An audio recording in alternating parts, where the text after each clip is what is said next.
My name is Anya Bogusheva, the Russian name, and the married name is Baum, B-A-U-M. I was born in Slutsk, Belarus. Just look at me. Oh, yeah. It's okay. In Slutsk, Belarus. And I was 10 years old when the war started, of course.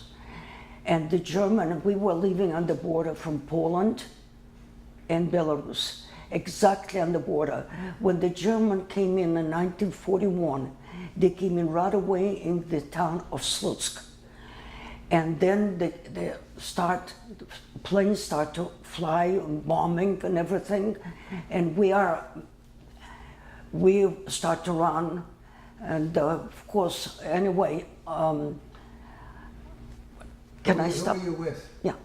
Can I say what my mother was doing in Slutsk? Yeah, sure. Yeah, before the war. Yeah. Tell me, before we go to why don't we just go back to your grandparents? Yeah. We'll start with your grandparents first. Start with the grandparents? Yes. Okay, I had Your father's parents.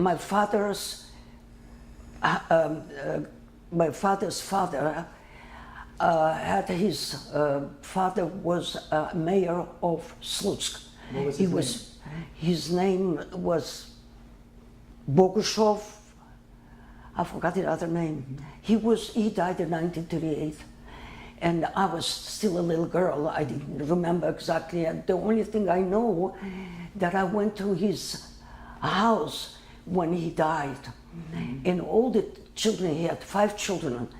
And children were very professional people. One was an engineer of tanks, the other one an engineer of tanks and planes. And there was another one was working with Stalin in Kremlin. He was a financier for all over Russia. And then one, Boris, he was a mention that just a salesperson. And my father was, the wife of my grandfather died. So he remarried, and then that was my father was born, and a sister. And the sister, the three brothers told her to come to Moscow. She should be there in college and learn a profession. So she became actually a pharmacist. And my father remained in Slutsk, my town, and he didn't have no profession because we were living very, very poor. He didn't, so he became, my father became where they make newspapers, putting together the typesetter? Yeah. The typesetter? Yes, and he was working in that place, and then he fell asleep, and one finger got caught in the machine. So they fired him. When they fired him, he has already a wife with 2 children, and he didn't have no work, so he became a sanitation. And of course, he was working also for the government, a firefighter. That's without money. But he was a sanitation, and that's how, very poor. We were very And you were one of the 2 children? 2 children, yeah. You were one of the 2 children? My brother and me. What was your brother's name? Sam. And was he older or younger than you? Older. How much older was he? He is 91. Is he alive now? Yeah, he lives in Pompano. Oh, okay. Yeah. Now, let me just go back. Do you know the names of your father's children? Yes. One is your father. I mean, your grandfather's yes, children. yes. The ones that were all the professionals. The one, yeah, that was the mayor. One was Grisha. Grisha was working with Stalin in Kremlin. The other one, Boris, that was the last one from the first wife. Then was David, and then was What did David do? What was David's profession? he was an engineer, engineer of tanks. And then Grisha. No, Grisha was, I really, somehow I don't remember exactly, the names, but that's the few of them that I know. Do you know, Did your father's name was, what's your father's first name? My father's Yeah. Mordechai. Mordechai. All right, so did he ever tell you stories about any anti-Semitism or pogroms or anything in where you were We living? never knew nothing. Only thing we knew that we were in our town. We were in our town, and there was a town of Jewish people. Merchants from all over the world, they used to come there. It was a town of very, very working people. And there were few synagogues that you were not allowed to pray.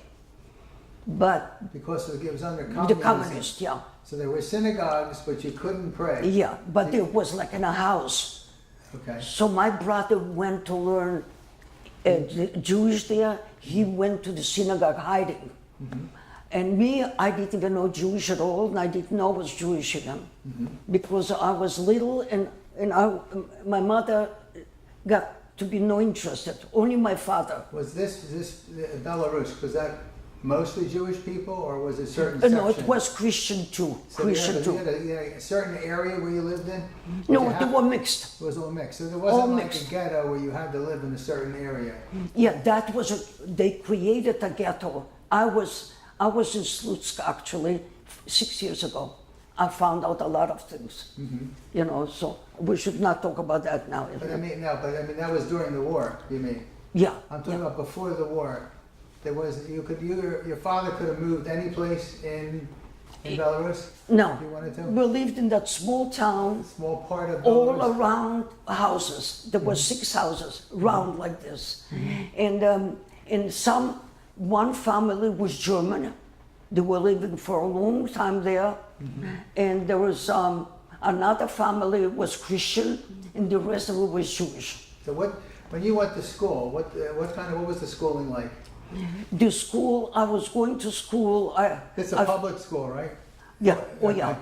I finished only 4 grades, and they were teaching us speak Russian. Belarus is a little different. So actually, I don't speak Belarus. I speak Russian. So anyway, and I was always walking there to school. It wasn't so big, you know. So, and Why is you only did 4 years?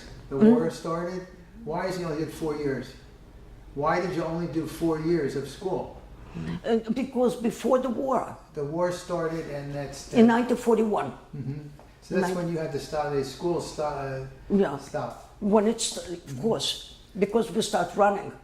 Now let's just go back to your father's wife, your grandmother. What was her name? Do you know her name? Your grandmother on your father's side. You know what her name was? Mine, Father's yeah, grandma, father's yeah, mother. wife, Father's mother. a mother. Yeah. My So father's your grandmother was the second woman Yeah. that. You know, I don't remember the names. Okay. I don't remember. Okay. Because first of all, they had one wife, she died. The other one, You know what the wife's name was that died? I don't remember. Okay. All right. My brother would remember. Okay. You now, know. when you go, now let's just talk about your mother's family. Your mother's parents. What was their, their names?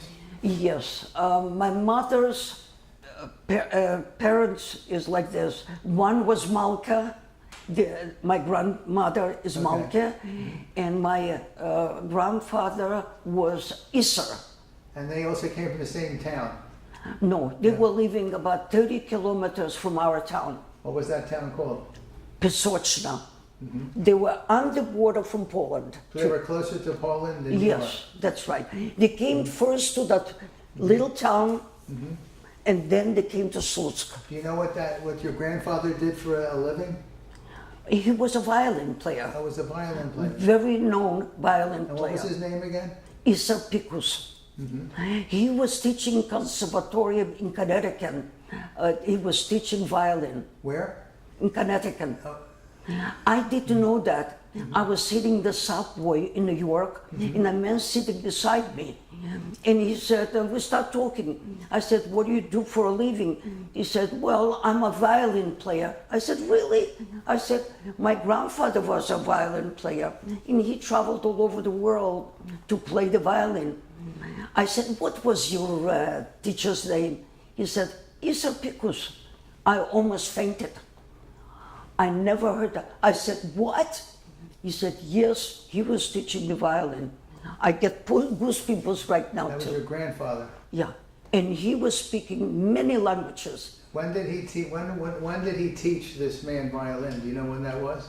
In Connecticut. I mean, was it in the 1950s or was it later? So your that grandfather, so your Yeah. mother's father, Yeah. did he obviously survived the war? What happened to him during the war? What happened to him and your grandmother? Oh, they killed him, the Germans. No, but I'm going to tell you the story so about that. he was teaching. This was before the war. Before the war, yeah. Before the war, he Yeah, traveled. yeah, Oh. yeah. Before the war, he probably was a little boy or something, and they were teaching. And he was very. When he told me that, I wanted so much to talk to him, but he had to get out. I wanted to jump up and talk to him, but I'm never going to forget that. Imagine that. When was that? You remember when that In was? New York. I mean, how long ago was that? That was 1970s or something like that. All right, so now your mother's parents, they had your mother, any other children? My mother, What was your mother's name? Rachel, And what did she have? Rochel, in Jewish. And did she have any brothers or sisters? No, oh yeah, she had two more. She had two sisters and a brother. One was Lisa, one was Lisa, and I got the black in my head. Lisa and Your mother's brother? I had it in the book, I forgot. What, did they survive the war? The sisters, yes, because of one of the sisters, Lisa, she said, she was very intelligent. She said, we have to run. That's the one. Okay. So we survived. My mother survived. All three of us survived. But the brother remained there because he was an engineer of electric station. And he said, you know, I have to stay there because without me, the electric station not going to work. So when the Germans invaded, They invaded him, they invaded the town, and they told him, they said the guerrillas came in from the woods, and he said, listen, he said, better, what was his name? I maybe can give you the name later on because I have it in the book. He said, listen, he said, you know what? You have to run. He said, you have to run, you have to come with us to guerrillas because we're going to explode that electric station.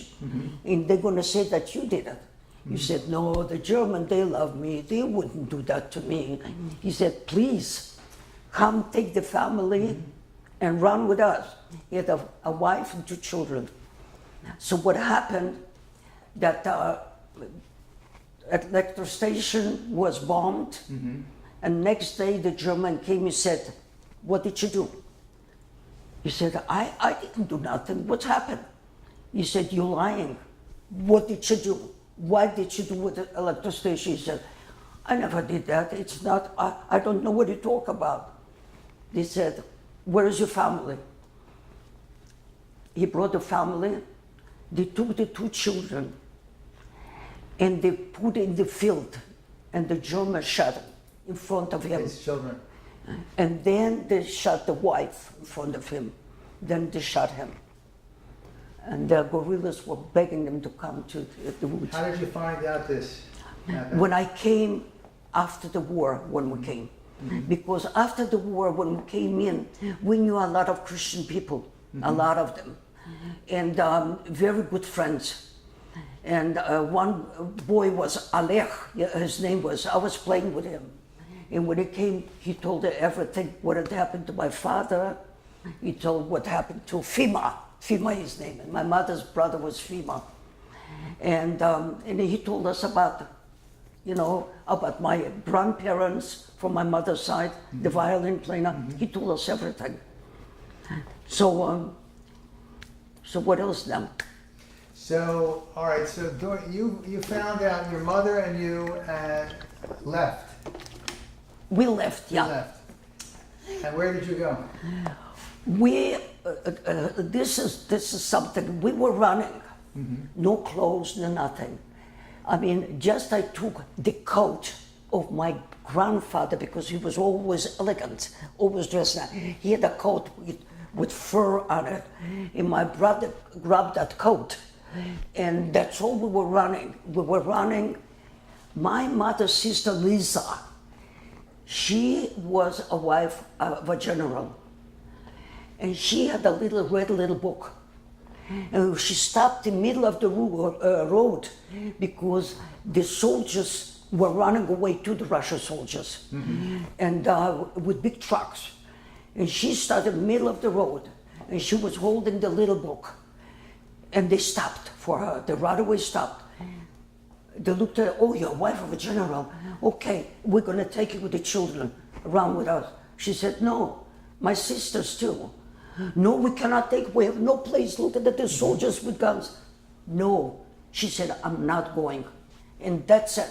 They said, okay. So they pushed us in, all in the truck. Yeah. And then we came to Babruisk. When we came to Babruisk, they let us out.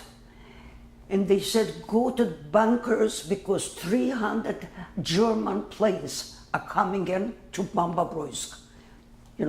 So we went to the bunker, we were hiding there, and when we came out, it was burning the whole Babruisk. It was on fire. And they prepared for us a cattle train, the Russians. So we all, hundreds and hundreds of people, they pushed us in the cattle train. No food, no nothing, they just pushed it in the cattle, and we start to run, the train started to go. We stopped in a city called Arol, and we have no food for a couple of days. My brother started to, he swelled up the stomach, he swelled up the face. Because he hadn't eaten, you mean? Because he didn't have no food. Malnutrition, right. Yeah, malnutrition. Right. Me, I didn't. So when we stopped in Arol, the peasants came out with some water, with some milk, and a piece of bread. And when they looked at my brother, they gave my mother the little bit of milk, a small bottle, and a piece of bread. And my mother gave it to my brother. I said, Ma, but I'm hungry too. She said, but you're not swollen, so you cannot have that food. She said, he's swollen, he's gonna die if you're not gonna eat it. So I looked at it and I was just crying and I didn't have no food. For about 5 days, no food. The locomotive stopped. We went just to take a little water from locomotive. Hot water was running out like the locomotive goes on this, so it was coming hot water. We opened a little and we would drink a little hot water, no food again. Till we came to Stalingrad, 12 kilometers from Stalingrad, 12 kilometers, in a little village. And the peasant says, oh, are you Jewish? Where's your horns? They said, we have no horns. Oh, where are Jewish people have horns? And they were not nice to us at all. So we came, we didn't have where to go, nothing. Like a kibbutz, kolkhoz, they give us a little room with 5 couples. A little room smaller than this, much smaller. And we stayed there till the government or something started giving us a little food and things like that. The food was going to cafeteria, stay in the line, with a little bowl like this, and they give you a little water with some rice here and there, nothing else in it, in a small piece of bread like this. And that was for a whole day. So anyway, my mother started going in the field to work, to dig potatoes. I started to go to the field as a little girl, no shoes. I had no shoes. How old were you then? I was there 10 years old. I had no shoes, and my mother put some cloth on my feet, and I went to the field where they cut off the width, so it's still it's not, they didn't have that much. They had that thing, yes, so it's still so much sticking out. Sickle. Yeah, stickle, yeah.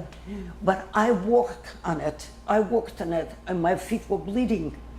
But why did I go for it? Because whatever it fell on the floor, on the ground, I had to pick it up and put it in a sack. If I collected a big twig of that, they gave me 1 kilo of the wheat, Potatoes? you know. Wheat. Yeah. So anyway, so I came home, and my mother said, "What is this? Look, you're bleeding." I said, "Ma, the thing that she gave me to wear, it fell off." So she said, "You're not going anymore to the field, no more." So anyway, we got that little bit. My mother grind it with a thing like that, you know, and she made a little water with a little flour, and we had a little something to eat already. Then we met two couples. They were shoemakers, Jewish, and because they were shoemakers, Right. they had a lot of food. So anyway, they felt sorry for us, and what they did, they gave us the oil from the sardines, not the sardines, the oil. And then we went to cafeteria, and we got a piece of bread like this for a whole week, for 3 people, and a little bit of that soup too. And we came up, they didn't give us every day already, they gave us a little like that for a whole week. So my mother cut a small little piece for him, a small piece for me, and we were dipping the oil and eating it in the little water soup we're eating. And my brother said, "Ma, but I'm still hungry. I mean, that piece of bread."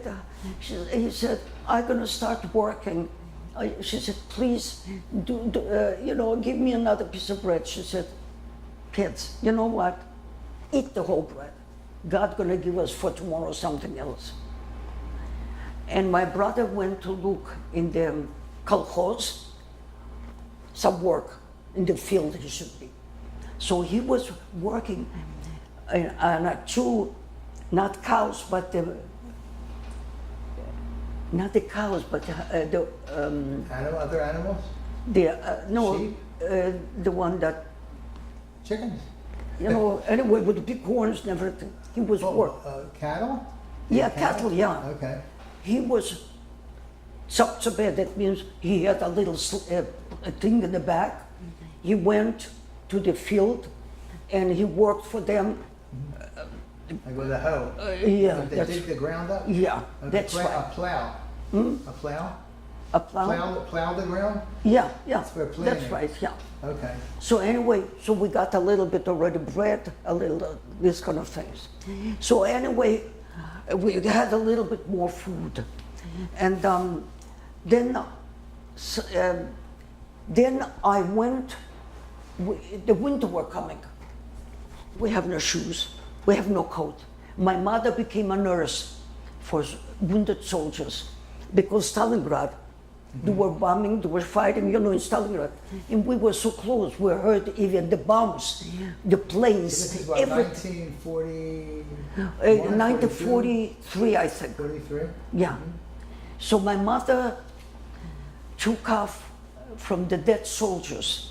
She took out boots and she brought it home. The coat, the green coat, she brought it for me, for my brother. Could you imagine me, a little girl, wearing a boot like that? Okay? and the coat that we didn't have no scissors to cut it, so I'm wearing that coat. But anyway, I went. That time I didn't wear that yet because it wasn't winter yet. But I went to the field to cut some long grass, dry one. I cut it. I put it a string. I put them like this, a whole bunch of that. I tied it up and I put it on my back and I was going home. But when I was going home, I saw a plane is flying. And I looked at it and I said, a German, because I knew when a German plane is, it makes a noise, woo, woo, woo, not like the American, woo, you know. So I knew right away it's a German plane. So I looked at it, right away they thought it was cool.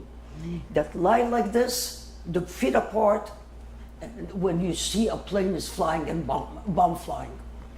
So anyway, I lied down like this, and a bomb fell about maybe 30 meters from me. The bomb, a big hole, a big shrapnel fall near my knee here. And I'm a kid and I wear an apron. I wanted to show my mother, and here's my mother running. Are you still alive? Are you still alive? I said, Ma, yeah, Ma, yeah. And I shovel it in my apron. Of course, it burned down, you know. And she hugged me. She said, oh my God, thank God you're alive, you know. So anyway, then I met a little girl that she was deaf. Nobody wanted to play with her. And I played with her. And I used to go to her house, and we used to play together. She couldn't hear, but we were. So when the parents were gone, she gave me some flowers, she gave me some bread, she gave me all those things, so I used to bring it home. So that was, you know, feeling good, feeling. Then we needed some more to prepare for the winter, coals. So we went on the railroad where the locomotives were losing the burned out coals. So me and my brother were collecting it. It was snow, started being snow, cold, freezing, and we collected and we were bringing it home. But before that, my mother got sick. She was working the field too, and she got sick.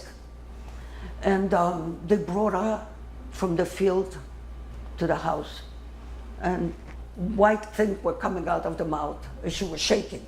We didn't know what it was. My brother looked at me and I said, oh, what happened to mother? She's dying, she's dying. We felt, what's gonna happen now if my mother gonna die? What's gonna happen? I said to my brother, go to a color doctor, and I'm gonna stay here. He ran out to color doctor. What's a color doctor? To find a doctor. When you said a color doctor, what do you mean? No, to find a doctor. Oh, find a doctor. Find Okay. to call, not to, Okay. to find a doctor. So anyway, he ran out to find a doctor. Me, I went down outside. It was winter time. I stood under the window in my house. No shoes, no coat, nothing. I had to do it like fast. I went out outside. I sat down on my knees and I started praying to God, which I never knew that in my life. And I said, please God, help me. Help our mother, because what are we going to do without a mother? Please. And I was just sitting there for about 20 minutes. And then I did everything and I came into the house and my mother's sitting on the bed. I said, my mother said, where were you? What's the matter with you? How are you coming so barefoot? I said, Ma, you were very sick. What are you talking about? I'm okay. I said, Ma, you were very sick. They brought you from the field. She said, where is Sam? I said, Sam went to look for a doctor. Silly children in Russian Island, silly children. So my mother survived. That's a miracle for me. I don't know. But then, So she looked like she was dying, yeah, and then you leave and you go to pray, yeah, and then she's fine. yeah. You know, it was like a miracle when I think about it. My daughter now does things like that too. If anything, did she So anyway, your brother, did Sam get a doctor? Did he find never anything? got a doctor. So he came home, and what did he see? How did he react? He to said, your mother? look at that, she's sitting. My mother said, you silly kids, we're running for a doctor. I'm okay. He said, Ma, you weren't feeling good. He said that again, they brought you from the field and they had to carry you. I'm okay, she said, I'm okay. Next day she went back to work, like nothing ever happened. He's working for the government, the commune, is it commune? No, she was working for the kolkhoz. You know, what kolkhoz is like in Israel, like a kibbutz. Okay. Yeah, she was working for them. This is like, I don't know if it was from the government or it was private, but I think it was the government. Then suddenly I'm getting sick and I am getting typhus. And this is bad, the typhus.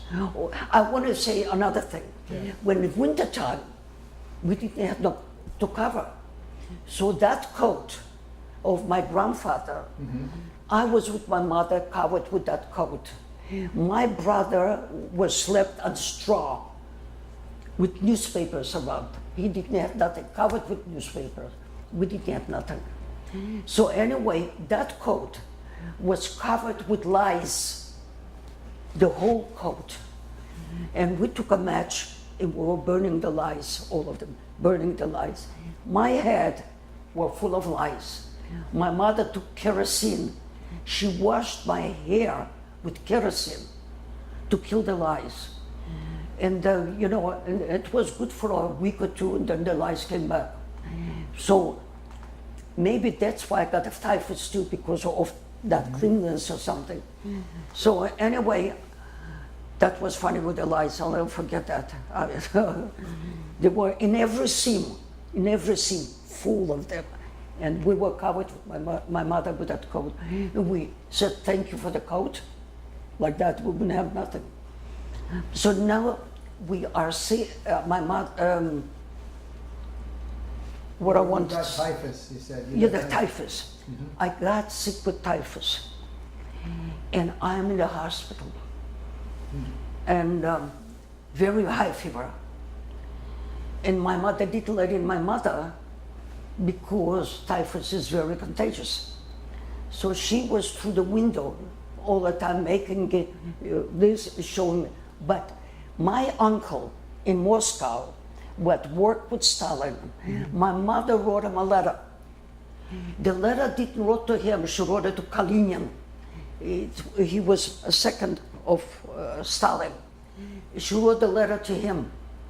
And you know what? He got the letter. We were shocked that he got the letter. And he showed it to Grisha, you know, to my uncle. And my uncle right away. And that we have no wood, we have nothing, we have, and Anya is sick, she's with typhus. He sent wood, flour. Suddenly we see the whole house of ours full of things. We said, where is it coming from? The kolkhoz said, oh, you know, we give it to you. We give it to you. They became very nice because they knew from where it's coming. So they were very afraid. And then got a parcel for me. Got a parcel for me, a hat, because they shaved my head. And some shoes and some material. And of course, they didn't let in my mother to the hospital. The doctor said, excuse me. Yes. The doctor said, if the 14th day, if the fever not gonna drop, she's gonna die. That was, I'm sorry to tell you that. We have no medicine for that. Typhus is a very dangerous thing. And my mother got so upset, and she went to the window. I was praying, and she went. That was the hospital. She took out the little shoes that he sent me. She took out the little hat. She showed it through the window. And she showed a little material for a little dress with little beautiful little flowers. She showed me like that. And I start to smile, and I'm looking. I start to smile. Oh my God, I'm gonna wear that dress. My mother gonna make me the little shoes and the little hat. And I was so happy. I was so happy. The fever dropped completely. The doctor comes in, then my mother left, and she thinks that I'm dying. The doctor came in. He said, "That's funny," he said. "The fever dropped. She's going to be alive." So my mother was coming the next day. He said, "You can take your daughter home. She's okay." So my mother said, "The fever dropped?" "Yes, yesterday." Could you imagine what could happen in your head? That it's like I was praying for my mother. Here I saw the beautiful thing that I want to wear. Mm-hmm. So my mother made me a little dress. Mm-hmm. I was the little shoes and a little hat, and I felt so good about it, So anyway, and we got a lot of food and everything. So, and that was from my uncles, and then, I mean, it's much more. But should I go on to continuously? Sure. Then the bombs are flying and everything with, yes, oh yeah, I told you that my mother was a nurse, yeah. So then when my mother's sisters say, "We don't want to stay in Stalingrad because the war is right there and we're going to be all killed." And a bomb fell, and she was near the bomb, and she fell in the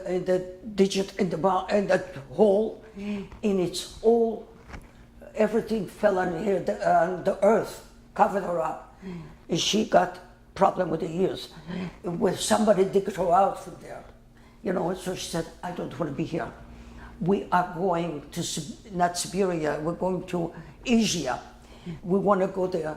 Oh, they suffered there. They went, my mother said, "I'm not going. Whatever it's going to be, it's going to be. I cannot run anymore with the children. I'm staying here." And of course, all the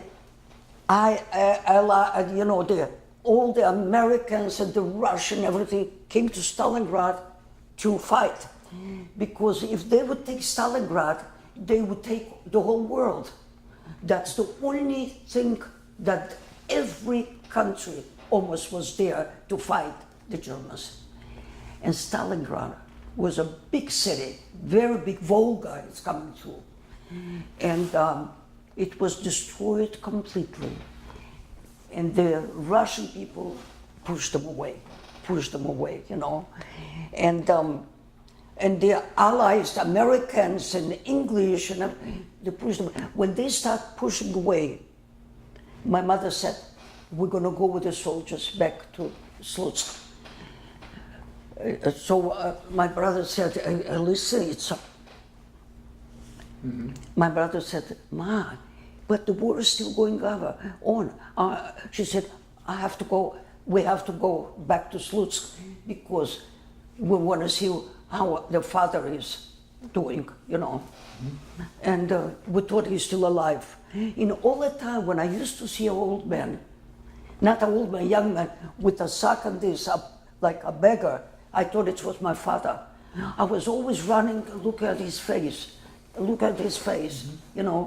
And so she said, "We're going to go because I want to see mortal." So we came into Slutsk with allies. We were on the truck, and we came in there and to Slutsk, and it burns. The whole Slutsk is on fire.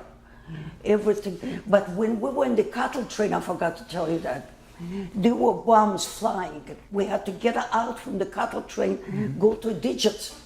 And all the hundreds of people were lying in the digits. But, they bombed one cattle train. one was burning, and it was about maybe 100 planes. And they, from far, it was a fire burning everything, and then they made the toot-toot, the locomotive. Everybody should go back to the cattle train. Everybody started to run to the cattle train. And me and my brother ran to a cattle train, but we look around, mother's not there. So she went to another one. And my mother thought would remain there in their digits. So she started going from one, could you imagine, a cattle train? The doors were open. She was going from one train to another. The feet was hitting the rails, that thing, you know. She came in, the feet was swollen and bleeding. She came from one cattle train for another one. The third and the fourth one, she found us. And we got reunited, and she was so happy. She said, I thought we lost you. So this I forgot to tell you too. But anyway, we come back to Slutsk. We come back to Slutsk, and there is the people that we know, the Christian people, and it's still, the war still goes on. It still goes on. And my mother started asking how they did, where is mortal? They said, I'm sorry to tell you that. I'm going to tell you what happened. Your father. Yeah. They said when the war started, about a month later, they took 8,000 Jews, and they told them to dig a grave, and they were shotting one by one, and they fell in. We had a dog, it looks like this one actually. He jumped on my father, and you know, of course alive, they didn't kill him. In the earth, when they put it, the earth was still breathing, because a lot of people were still alive, you know. So, and then they told us about FEMA, about the electric station, that they killed the wife and the children. And then, you see, Grisha survived, and the other one's brother survived, because they never took Moscow, and they never took St. Petersburg, Leningrad. But in Leningrad, it was a very, very bad thing. People were starving of hunger. So they ate up all the cats that was there, and they were eating people, that people were dying. They were cutting pieces of this, and they were eating the people. That's how bad it was in Leningrad. And they never took Leningrad, and they never took Moscow. That's why my father's brothers were alive. They were alive, and special in Kremlin with Stalin. They, a few of them, they took him out from Moscow. They were somewhere else, and nobody knew. But the other brothers, they were there, and when I came to Moscow to visit him, the Grisha, that in Kremlin, I came to visit him. I came to Russia, so I said, I found out where he lives. And I'm coming in, and there was a little boy sitting on the bench. And I said, could you tell me where Grisha Bogushov lives? He said, oh, right here. I said, would you tell me if he's home? He said, it's in Russian language. He said, he's coming soon from work. Anyway, Grisha is coming towards me. Your uncle, he looks, right? huh? It's your uncle. My uncle. Grisha is coming towards me, and he said, what are you doing here? I said, Grisha, do you know who I am? I was already a big girl, you know. I was already 14 years old, you know. He said, of course I know. You're my brother's daughter. He said, better go away, please. They're gonna arrest me. If they're gonna find out I'm in touch with American people, please leave. I said, Grisha, I'm gonna leave you only when you're gonna give me a picture of my father. He said, I have got that. I said, you're lying. I said, I'm not gonna leave. I want a picture of my father. Okay, come on. I came into his house. He showed me album. The little picture I was right there, like he's the fireman. You're going to see it right down there, that thing. I'm going to show it to you. And he gave me that little picture, and I made it bigger. And then I said to him, there was another picture that my father, when he was with the newspaper, and my mother standing in the back. I remember that picture. She had long hair till here. I said, my father is sitting with the newspaper, my mother. I said, there is a picture of that too. He said, I never had that. I said, Uncle, you have that. He said, no, please leave, please. But he begged me so much that I had to leave. You know, he was so afraid for the life, you know. So anyway, so we were, you know, we came to Slutsky, we haven't got nowhere to go, nothing. Now, when was this approximately? When was this? The war was still going on? That was in 1944. Okay. Yeah. So my mother knew a lot of people, that big shots in Slutsky, and they were there. And they knew my grandfather, which was like a mayor in the city. So and they knew my father too, because they knew from where he's coming, the family. So one said to a soldier, Raya, what are you doing here? She said, I came here to, but the war is still going on. She said, I had to come and look for Mortal. He said, Mortal is not alive anymore. She said, yes, I found out, but I haven't got where to go. I have the 2 children. So he said, don't worry about it.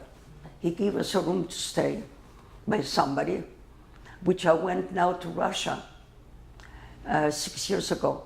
And I wanted to find that building, one house, that they gave us the room to stay. I'm coming there, and there was another woman there, and I said to her, you know, this house, after the war, we were living here. I said, but where is it? We used to be a little room there that it was a partition. She said, yeah, we took it off. You see holes? We took it off.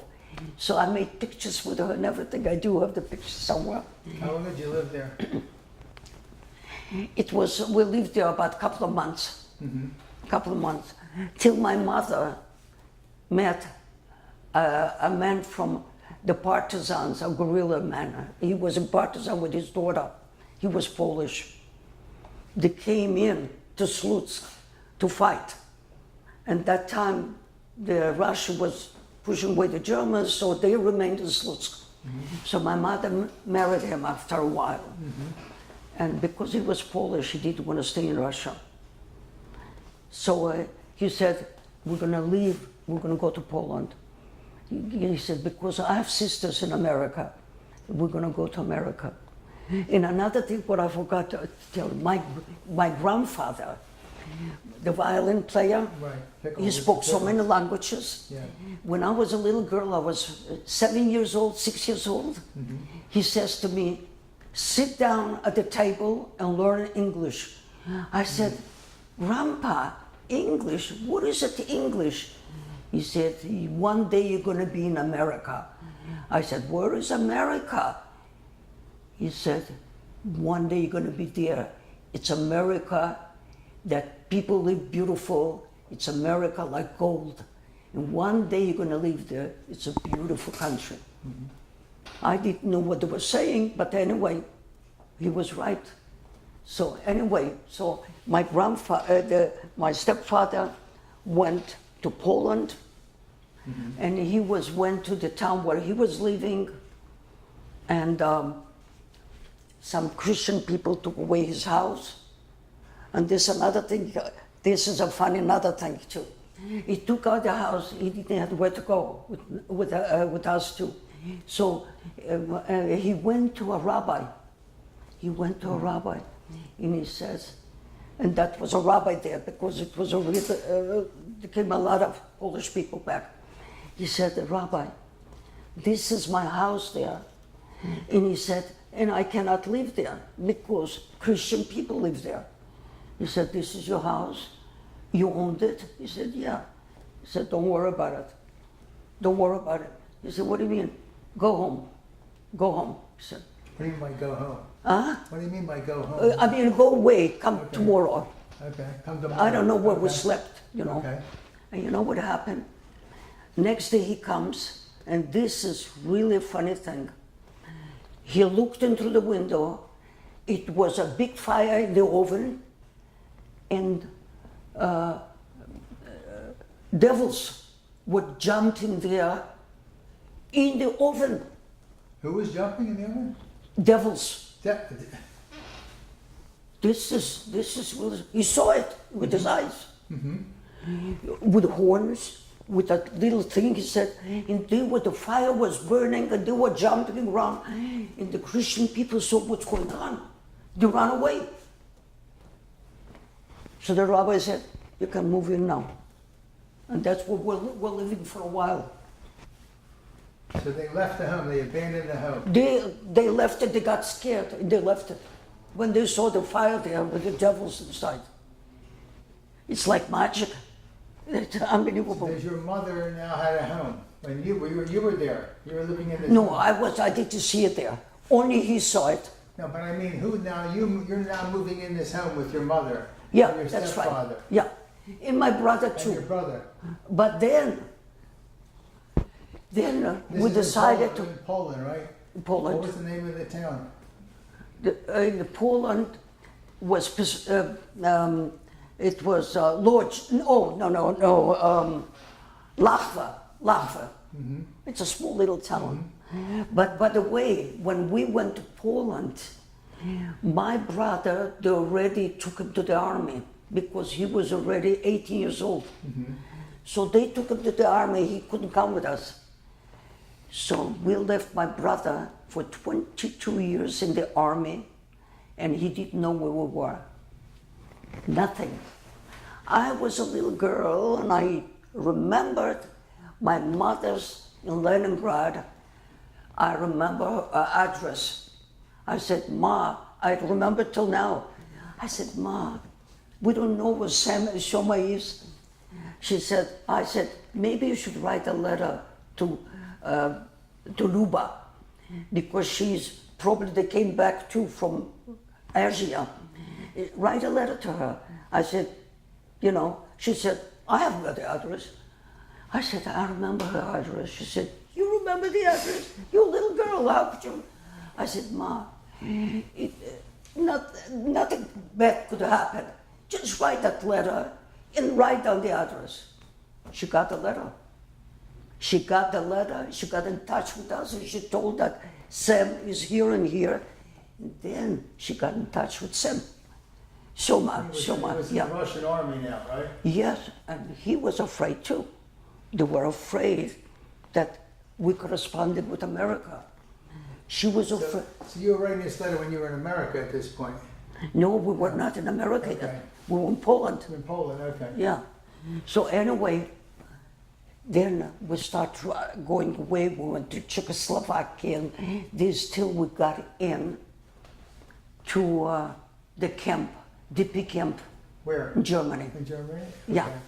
Okay. The DP camp was. What year was this? 1947, 48? Yeah. No, we arrived in DP camp in 1940, end of 1946. Now, why did you leave to go there? Why didn't you stay in that house that you had in Poland? No, we didn't want to stay. He didn't want to see the Polacks because we knew what they were doing. What were they doing? We were in Lodz for 3 months. What were they doing there? They were killing the Jews still. We were staying in a big house, in a big apartment in Poland, in Lodz. And my stepsister Right?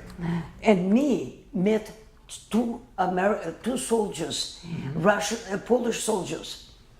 So we went we stayed in Lodz in a big building, and we met two Polish soldiers, young men, and they liked us. One was flirting with my stepsister, and one was flirting with me. And anyway, they came in on the third day, and they were coming every day to us just to see us. And they came and they said, "You know what? The Polish people gonna attack the building to kill the Jewish people that they found out." So he said, "We're staying with you in the house because they would know that we are there and we have guns. So they stayed there with us, and they were running, the Polacks, running all steps up and killing and hitting people, and and they're screaming Jews, the Polacks, the way they were saying it, Żyd, Żyd, Żyd. That was they were calling, and they, is it all right? Yeah. And they knew that somebody's there with the guns in our apartment, so they never came to us. And the soldiers were sitting there, being with us the whole night. So the soldiers had guns to protect you. Yeah, protect us, yeah. And next day, overnight, they ran away from the army to be with us. So they were really scared because they could do something to them. So in the morning they got up and they went over something, they jumped over that nobody should know that they were out. So, and then, my stepfather, he was a barber, so he started doing barbarous things, and... Where did you run to? You left the building, you ran to, where did you run to? The building, yes, well, then, yeah, that's right, I forgot. The building, after that, when this happened, my stepfather said, we have to leave. Right. Lodge, we have to leave. So where did you go to? We start going again to other countries, smuggling You were going by foot? by foot. Yeah. We didn't have nothing transportation. We were walking. So Yeah. you were walking, and typically what would happen at nighttime? What would you do? Where would you sleep? This I don't remember. What happened? Really, what it was. You slept in the ground. I don't remember what. It was a couple of days that we were sleeping. I think we were sleeping in the ground. And sleeping in the ground because we had already some clothes with us, and Did you ever knock on someone's door and ask for food? The what? Did you ever go onto like a house? You're on the road. You go to someone's house and ask for food? We had food with us. You had your own food? Yeah, we had food with us. So we went to a few. We went to were the closest from Warsaw. I think Czechoslovakia or something. And some people took us with a horse and buggy also to another, close to the border. So anyway, we crossed many borders somehow. Paid the money, to the. Everybody liked the mullah, so they gave them some money to let you go. So you wound up in the DP camp, right? Yeah. And that what happened then? How long were you there? Till we came to DP camp, that's right. We went in the camp for 3 years. I was there for 3 years. I was a photographer there. I was being a seamstress, and then I decided to go to Israel with a group of boys and girls. And I was only 16 years old, not even 16. And my mother said, where are you going? I said, Ma, I'm going to fight in Israel, the Palestinians. In 1947 was that.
Just start. You're going to talk about your grandfather now, the violin player. Yeah, my grandfather, his name was Miraculous, and when they came into his village, they told him to play for the German soldiers and the wives, and when he finished playing, they said, "Okay, now because now you can go. We don't need you anymore." So anyway, he walked out and he didn't like it, the way they were looking at him. He started running. And then he had to go over a wooden thing so he started climbing on it. And they grabbed him and he came down, they grabbed him, and one soldier cut his fingers off in front of him, and then they killed him. And then they went into the house where my grandma there, and they killed my grandmother with the boots, the Germans. So he was a man, a very prestigious man, very nice looking, always dressed perfectly. And when I was in New York, on the subway, sitting on the subway in New York, beside me was a man, and that man was a young, he wasn't young, he was, in the age like, I don't remember how old. He's sitting beside me and he started talking to me. I said, "What are you doing for a living?" He said, "Well, I'm a violin player." I said, "You are?" I said, "I'm gonna tell you, my grandfather, which I loved him so much," I said, "he was a violin player too." And I said, and he was traveling all over the world. I said, maybe he was your teacher in conservatory in Connecticut. So I said, "What is his name?" He said his name was Miraculous. That was my grandpa. I was almost fainted. I didn't know what to do. And then the door opened from the subway, and I wanted to run out after him, but the door started closing, and I lost him. So I'm never gonna forget that moment, that somebody sitting beside me, and knows my grandfather.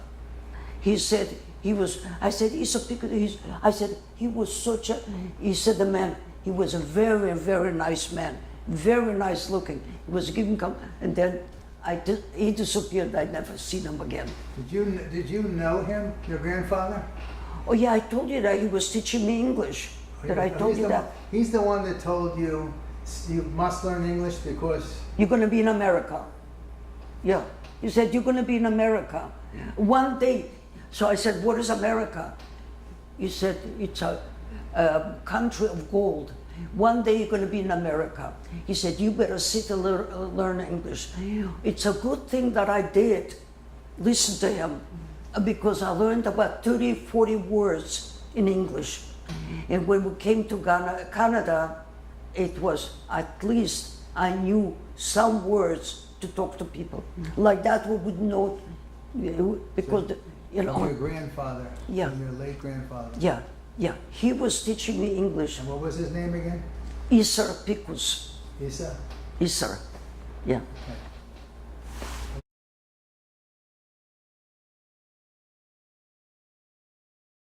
Okay. Second. All right, so just describe what was like life in a DP camp. Yeah. What did you live in? I also forgot to tell you, when I was in Russia now, I found out that they were ghettos in Slutsk. You know what they did with the ghetto? Put 3,000 Jews, were there in the ghetto. They put gasoline, they burned them all. 3,000 Jews. Then another place. So who did that? The Russians or the Germans? The Germans. And then another place, they burned there 2,000 Jews. It was the whole town, because it was all Jewish there almost. So they were killing the Jews left and right. They killed almost everybody. So anyway, that's why. But now, when I'm in the DP camp, the American allies used to bring us chocolate and bring everything. Life was already good. Had food, plenty of food? Food too, plenty of food. Had doctors there? doctors there, nurses there, everything. You had schools? The schools? If we wanted to private, like somebody was teaching, you know. Wiesel, he was in that camp too. Okay. Yeah. Elie Wiesel. Yeah, he was there at that camp too. So anyway, when we were, I said to my mother, I'm going to Israel. So she said, to Israel? You young? I said, Ma, I'm going with a group of boys and girls.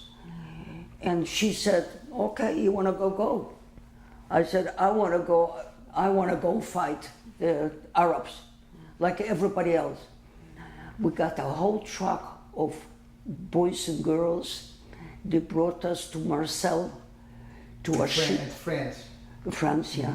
They brought us on a ship. The ship was named not Panora. The first one was Exodus. The second one Panora. It was an old, rusty place. We slept boys and girls in the same thing, just like that, lying out like this. And we had some food already prepared for the French people. And we came slowly to Israel. When we came to Israel, there were soldiers, Israeli soldiers, everywhere, on the hills, on the side, to protect us because they knew the Arabs that were coming. So we were very safe in a way, but we had to be quiet, get out of the ship. They were putting on in trucks, and they were bring us to Haifa. Wait, was the British still there then? Or The had British left? was in another town. No, not the British. No, only the British. So I don't know if the British was there This now. was in 1948? Yeah. When the war had started and the British had left. They left. Yeah, Okay. 1947. This is 47 because the British wouldn't let people come Yeah. there Yeah, to fight. yeah. That's. So you were able to get there. They were taking other people to a little place to the British, and they They were. wouldn't let people come in to fight. They Yeah. wouldn't let you even land. Yeah. But you were They able to, let- your boat landed. Yeah. So Okay. what? So where did they take you then? Where did you go? The boys and the girls? They took us to Haifa. And they replaced me with a lot of girls, no boys allowed, only girls. And the men, they took it right away to the army. And then I said to the woman, I said, I want to go to the army. She said, I think you're too young. I said, but I really want to go to the army.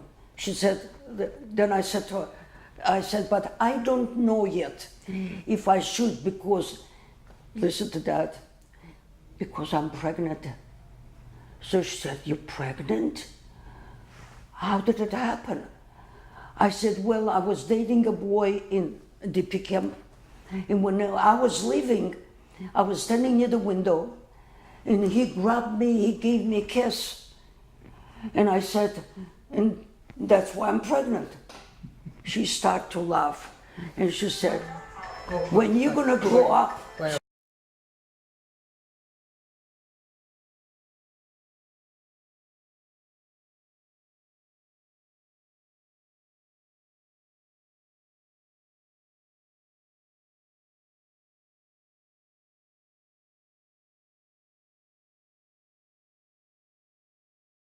I said, the boy kissed me. She said, you're not getting pregnant from a kiss. I said, what do you mean? She said, when you're gonna get older, you know what you're getting pregnant from. I said, I'm not pregnant. Oh, I said, I was so happy. Now I want to go to the army. So anyway, somehow I found out that there's bad girls in the army. They're no good. They're fooling around everything. I said to myself, no, I'm not going to go to the army. I was from the old school, but I know my mother never told me anything, you know. So anyway, they took me, they was checking me out in the army. Soldiers were sitting there. I made myself deaf because I had a problem with the ear. I made myself deaf, and they're writing me, and I said, what? They write there. Then They wanted to know if I'm really deaf. They threw a coin on the floor. And I said, what? What? They said to the soldiers, she's deaf, no good, no. They didn't take me because I'm deaf. You know, so anyway, I started work as a photographer in Haifa for somebody, and I was, do you want to know my life, also what happened in the United States? Or it's too much? Let's just take it in Haifa. Yeah. Was there any fighting in Haifa? They were still Palestine.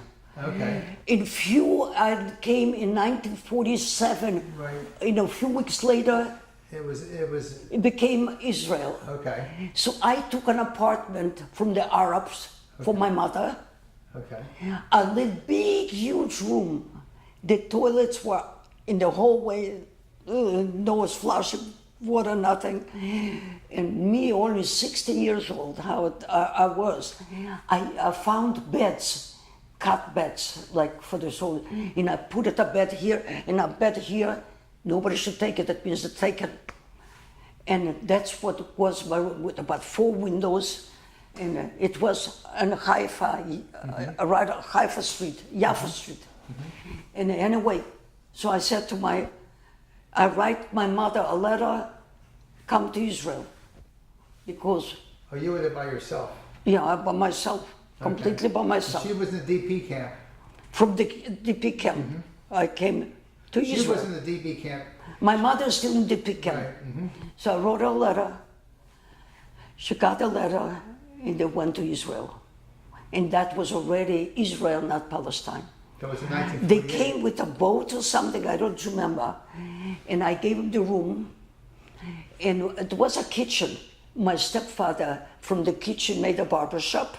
So your stepfather and your mother came together? Yeah, they came together. He had a barber shop. He started making some money. And life wasn't bad, you know. Then till I met a boy, and my mother wanted you're 17 already, 18, you should marry. And my stepfather pushed me, marry that man, marry that. So we already almost arranged the marriage. And I said, I said, Ma, I would like to talk to you about something. She said, what is it? I said, I don't love him. I don't want to marry him. She said, we already arranged the rabbi, everything. I said, Ma, but I don't love him. She said, you don't love him, don't marry him. Okay, so I'm not marrying him. Did you remember anything about the war when you were in Israel? Do you remember, were any places bombed that you saw? Were there any fighting in Israel, when you were in Israel during the war? No. There wasn't any fighting in Haifa? No, that's finished. They were gone. They were gone. They pushed them all away, you know, so. So anyway, when I was there, it was no fighting. In 2 weeks, there were just Arabs there, but I don't know how they pushed them away. But they were all gone. So anyway, I'm working as a photographer. And I was a cute little girl. I had a kerchief on, and my photographer liked the way I look, so he made a picture of me. And he put it in the window. And I was working in the dark room. Those days, you had to, you know, the film, make it like that, in the dark room. And here, 2 soldiers, Polish soldiers from concentration camp, passing by, and they look at that, no, first of all, my husband, he's passing by, he looks at that picture, my husband's friend, he looked at that picture and he comes into the photographer place and said, you know what, I like that girl, where is she? Can I know where she is? He said, you want to meet her? He said, oh yeah. He said, wait a minute. They called me up from the dark room. I said, yes. And he spoke Polish and Russian, you know, so I speak Polish too. So anyway, he looks at me and he said, we start talking a little bit. He said, would you like to come to a movie tomorrow? with me? I said, that was my first really man that invited me. I said, okay. Next day, he's coming with my husband, all dressed in white, because there was Hayalim, they were Marines, with a white little head, with a white thing, looked gorgeous, both of them. When I saw my husband, I didn't pay attention to his friend. And then we went to Hara Carmel, and I was lying on my husband's knee like this, and the other one was touching my ear, anyway. And I was singing a song, because I was a singer too. I used to sing. So and now I cannot even talk much. I have a problem with my vocal cord, but anyway. So I'm singing, and then when we were going back home, my husband said, I would like to see you. I would like to meet you. I said, okay, come tomorrow. The barbershop. So he ironed all the clothes, and next day he came. He brought his friend again. But if a friend noticed that I like him better. So he didn't mind that at all. I went and I introduced to his friend to one of my girlfriends. But she was only 15 and a half years old. But she was very pretty. So anyway, we started going out, four of us. You know, and then after 3 months later, my husband said, would you like to get married? And I really liked him a lot. He was a very handsome boy. I said, okay, we're going to get married. So anyway, on Hara Carmel, because he's a soldier, so they gave him a big place, and the food they gave from, and he was on the ship a cook, my husband.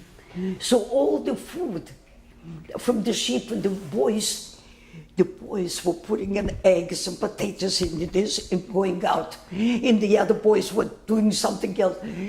All of them brought something in to Hara Carmel to cook. So all of them, all the food was from the ship. Actually, Ben-Gurion, my husband was a cousin to Ben-Gurion. Oh, really? Yeah, but a third or fourth cousin. Right. So he was on the ship too. Anyway, they brought in a lot of food. We had a friend, he was a big cook. He cooked, we had 200 people at the wedding. And I had to go to the big fair. And I had to I didn't know what was going on with me. You know, I'm dumping anyway. Now, it's another thing. At the Hara Carmel, when we were, I'm still a naive girl, I don't know anything what's going on. At Hara Carmel, the friend of my, the friend that came to see me first, he had a Jeep. And something happened to the Jeep and broke down. So we in Hara Carmel, supposed to go with the Jeep home. The army gave us a little room, Havasa they call it in Israel. And you know, and we haven't got the a Jeep, so we're walking. My mother walking, my stepfather is walking. We're walking down, my husband. I said to my mother, and my girlfriend is walking. I said, okay, I'm going, Zina, her name was Zina, I'm going to your house to sleep. My mother heard that, she said, what? You got married, you're going to sleep with your husband. I said, oh no, I'm not going to sleep with a man. She said, you are going to sleep with your husband. And she gave me a smack over the face. I didn't know why she was doing that. I said, Ma. She said, you got married. When you got married, you go with your husband, you sleep with your husband, you're going to have babies. I'm not going to answer for that. I'm just going to pick it up and that's it. I'll stop it for a minute.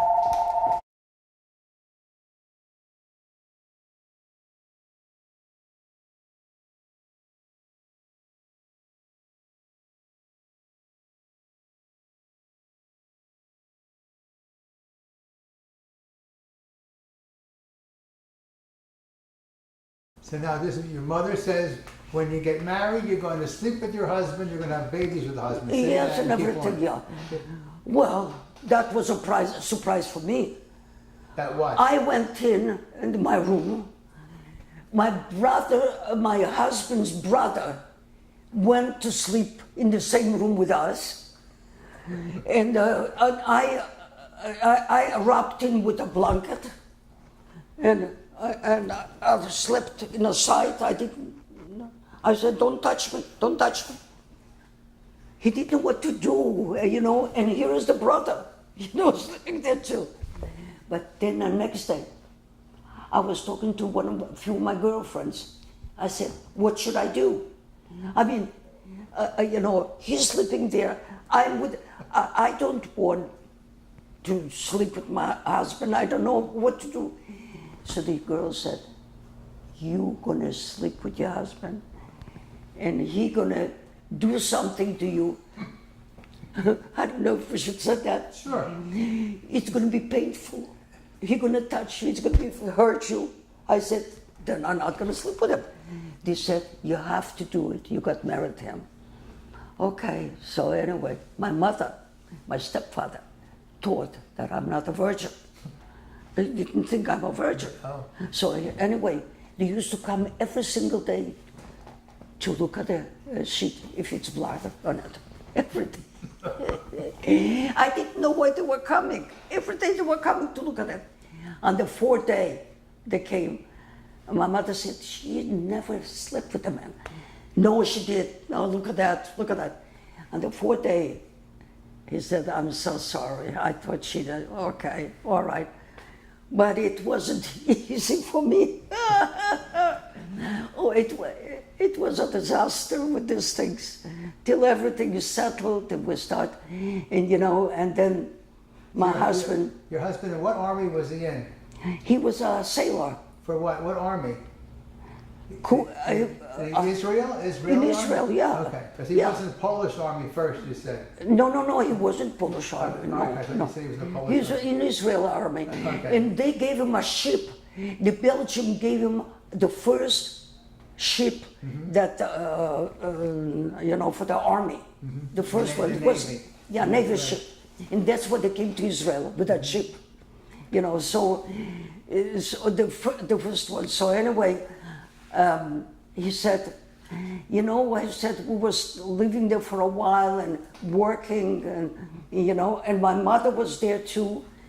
And then we decided to go to Belgium, because he was in Belgium after concentration camp. Okay. He came to Belgium, and he was living there for a while, and he spoke French fluently. He spoke a lot of languages. To him, a language was... What was your husband's name? Freund Baum. Yeah. So anyway, we went to Belgium, and we stayed in Belgium for a year. It was a disaster. We were not allowed to be there. He thought maybe they're going to give him citizen because he was there for already. Every day police used to come and say, leave. If not, we're going to take you to the border and you have to leave. So he was working for the policeman. He was giving money all the time. Till the man that we were living by him in a little apartment, he said, "I'm going to write a letter to the Queen Elizabeth. They should do something for you," because he was very nice. He wrote a letter to Queen Elizabeth, and we registered ourselves to go to Canada or to America. Then suddenly, after a year, we were ready. They told us, "You have a visa to go to Canada." The same day, we get a letter from Queen Elizabeth.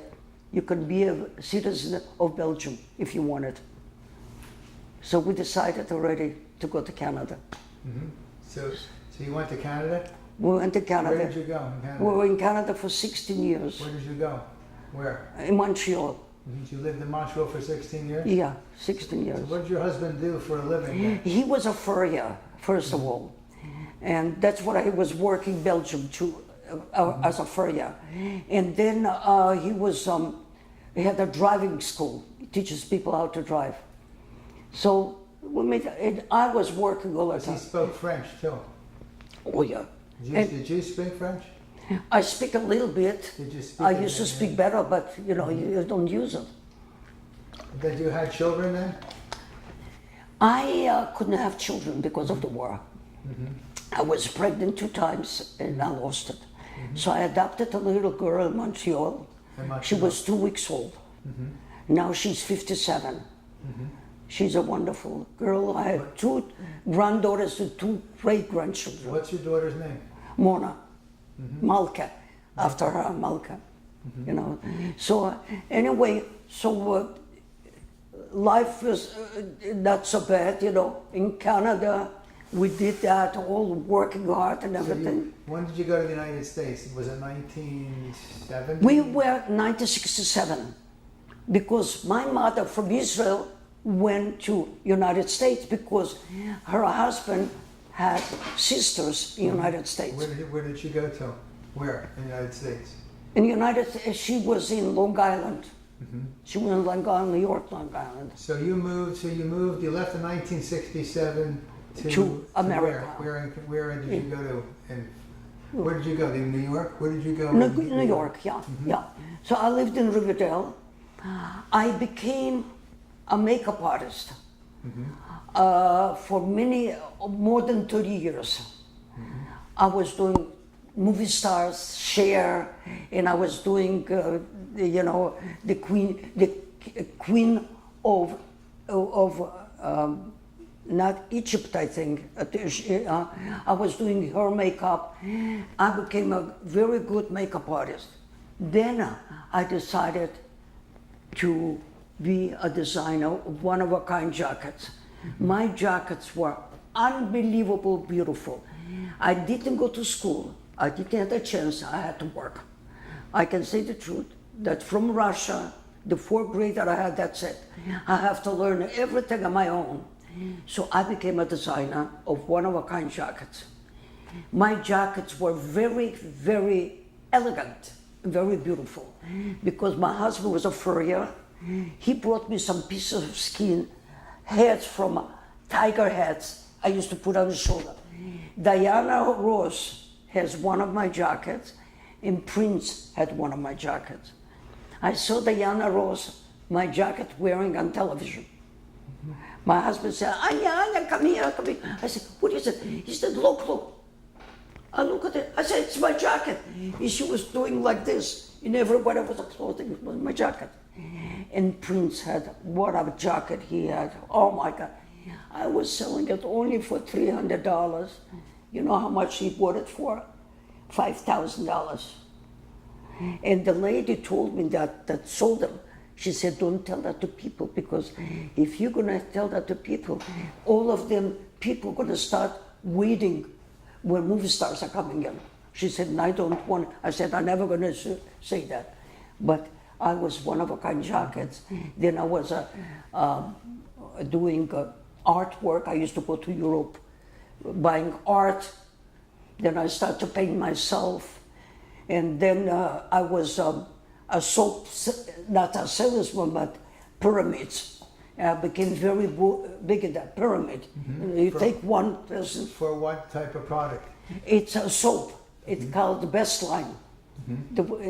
Everything in New York. And I became very big in that, till the government took it over and he arrested the president and the vice president and a few more people because they were making a lot of money. It wasn't legal. So I thought they're going to do that to me too, arrested, because I made a lot of money too. No, they were in jail, the president and the vice president. The vice president his name was Larry Hoff, and he came from the jail, no more jail. He calls me on the telephone. He said, Anya, I'm forming another soap business, but that's going to be legal. I want you should be the vice president of the company. I said, me? I said, I haven't got that kind of money. He said, no, I want you without a penny. I said, why? Because you predicted what's going to happen to our company. I said, what do you mean? He said, you said in May, the company going to fall apart. You were so right. He said, you said it's a very dangerous thing that you're doing it, and in May going to fall apart, and something happened going to happen to you people. So he said, because you are very good with that, you're a good salesperson, I want the vice president. I speak to my husband, I said, they want me to be a vice president of the company, Larry Huff. He said, to do again to people, take money from people that have children to feed. They take the money and they put them soap in the basement. He said, you're not going. I said, you're right, I cannot do it anymore.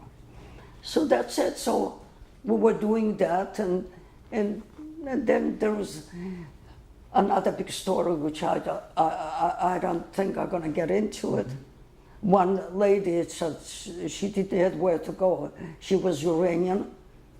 She was selling my jackets in a store, and she said, I haven't got where to go. Very attractive lady.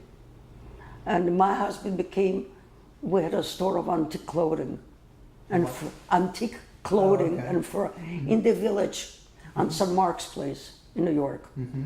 So anyway, she was very, I didn't know that she was such a conniving person. I took her in. I said, I haven't got the extra room, but if you want to sleep on the carpet, living room, go ahead. She said, I said, only a week or two. She said, okay.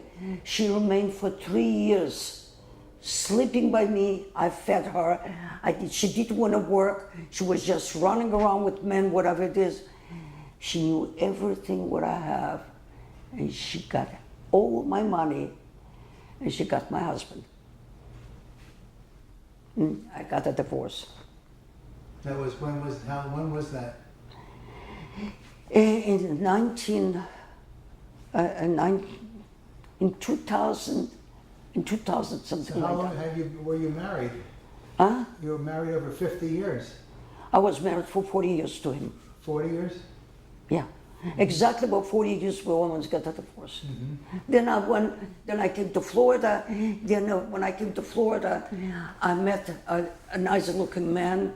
His name was Blake, and he was an engineer, but he didn't want to work. His mother was giving him all the time money, so he took me out something here and there.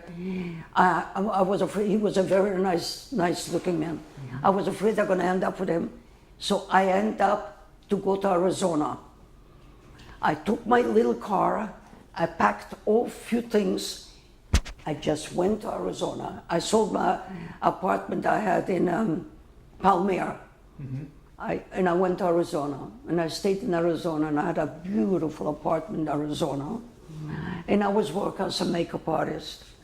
And when I had a divorce, I didn't have where to go. He threw me out, and she threw me out, and I have nowhere to go. And I said, give me some money. He said, you have no money. Everything you put on our name. So I didn't have where to go. I was staying on York Avenue, where only women are staying, only women.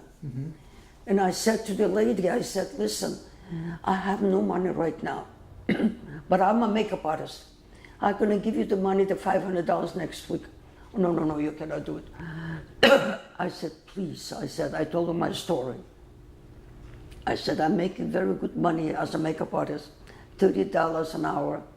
I said, I'm going to pay you. She got pity on me. She gave me a little room. A little room, it was only a bed there. It was no closet, nothing. And with food. And I stayed there. It's only women were there. Men were not allowed. So that's how I suffered through with my, so anyway, so I came back to Florida, and I stayed there, and then I went to Arizona. And in Arizona, I met a man, he wasn't Jewish. Her name was Hoffman.